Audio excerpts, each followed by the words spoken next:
Polycystic ওভাৰিয়ান সিনড্ৰম এটা এনেকুৱা সমস্যা যাৰ ফলত মহিলা বা ছোৱালীসকলৰ গাত মেল হৰমোনছ বিলাক বেছিকে দেখা দিয়ে এন্ড্ৰোজেনছ বা টেস্টোষ্টেৰনৰ পৰিমাণ বেছি থাকে Hi everyone, welcome back to my channel Health and Mind. আজি মই আপোনালোকৰ লগত ডিসকাস কৰিবলৈ ওলাইছো PCOS বা PCOD যদি আপোনাৰ হৈ থাকে আপুনি হেতু কেনেকে নিজে বুজি পাব যে আপোনাৰ হৈ আছে বা আপুনি সেলফ ডায়াগনোজ কেনেকে কৰিব পাৰিব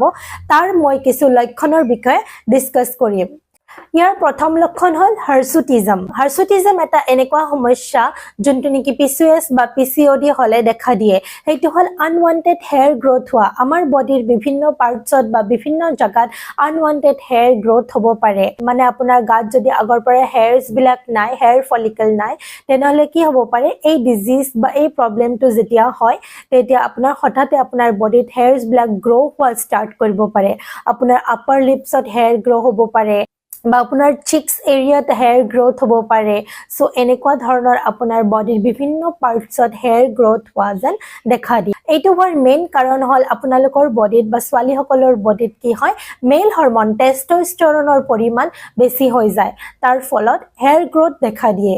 আন এটা লক্ষণ হল হেয়াৰ লছ হোৱা লাহে লাহে হেয়াৰছৰ থিনিং হোৱা ষ্টাৰ্ট কৰে আৰু লাহে লাহে হেয়াৰ ফল হোৱা ষ্টাৰ্ট কৰে আন এটা লক্ষণ আপোনাৰ যদি পিম্পল নাই আগৰ পৰা যদি PCOS আপোনাৰ হৈ আছে বা PCOD আপুনি বৰ্ডাৰ লাইনত আছে তেনেহলে আপোনাৰ স্কিনটো একনি প্ৰোন হৈ যাব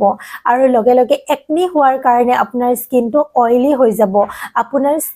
স্কিনৰ যিটো বেৰিয়াৰ আছে যিটো লেয়াৰ আছে এইটো লেয়াৰে কি কৰিব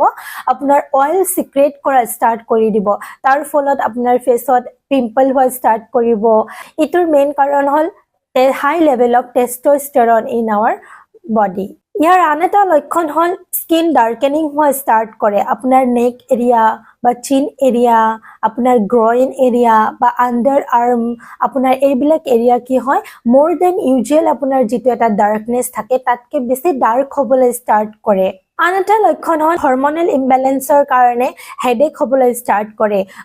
যেহেতু আমাৰ হৰমনেল ইমবেলেন্স হয় হৰমনেল ইমবেলেন্স হোৱাৰ লগে লগে আমাৰ বডিত জিংক ভিটামিনছ মিনাৰেলছ এইবিলাকৰো উলট পালট হৈ যায় সো যদি এইবিলাকৰ উলট পালট হৈ যাব তেতিয়া আমাৰ হেডেকৰ পৰিমাণটো বেছি হয় হঘনাই হেডেক হ'বলৈ ষ্টাৰ্ট কৰে ইয়াৰ আন এটা মেইন লক্ষণ হল হেতু হল আপোনাৰ ইৰেগুলাৰ পিৰিয়ডছ বা heavy bleeding irregular periods hormonal ডিসবেলেন্সৰ কাৰণে হয় যেহেতু আমাৰ বডিত এষ্ট্ৰোজেন প্ৰজেষ্টেৰনৰ পৰিমাণ কমি যায় আৰু টেস্টোষ্টেৰনৰ পৰিমাণ বাঢ়ি যায় সেই কাৰণে ইৰেগুলাৰ পিৰিয়ডছ আপোনাৰ মেনষ্ট্ৰুৱেল সাইকেলটো ডিসবেলেন্স হ'বলৈ ষ্টাৰ্ট কৰি দিয়ে আৰু যেতিয়া এক মাহ বা 2 মাহ পিছত আপোনাৰ পিৰিয়ডছ হয় তেতিয়া কি হয় আপোনাৰ হেভি ব্লিডিং হোৱাৰ হাই চান্স থাকে এইটো হল PCOS বা PCOD এটা বহুত ডাঙৰ লক্ষণ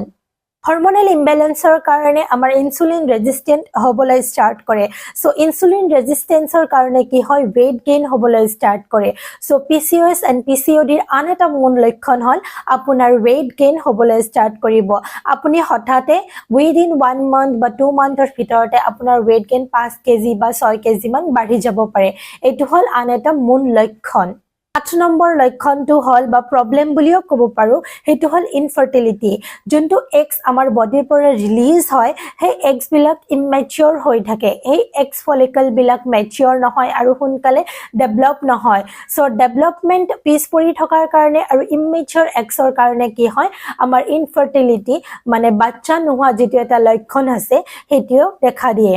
সো এই 8টা আছিল আমাৰ PCOS বা PCOD ৰ মেইন লক্ষণ সো এই 8টা যদি আপোনাৰ বডিত এট দ্য মোমেন্ট সেম মোমেন্টত থাকে তেনেহলে আপুনি সেলফ ডায়াগনোজ কৰি লব পাৰিব যে আপোনাৰ PCOD বা PCOS হৈ আছে সো আপুনি অতি সোনকালে ডক্টৰৰ পৰামৰ্শ লব আৰু আপোনাৰ ডায়েটাৰী প্যাটাৰ্ন লাইফষ্টাইল মডিফিকেশন আপুনি ষ্টাৰ্ট কৰি দিব পাৰে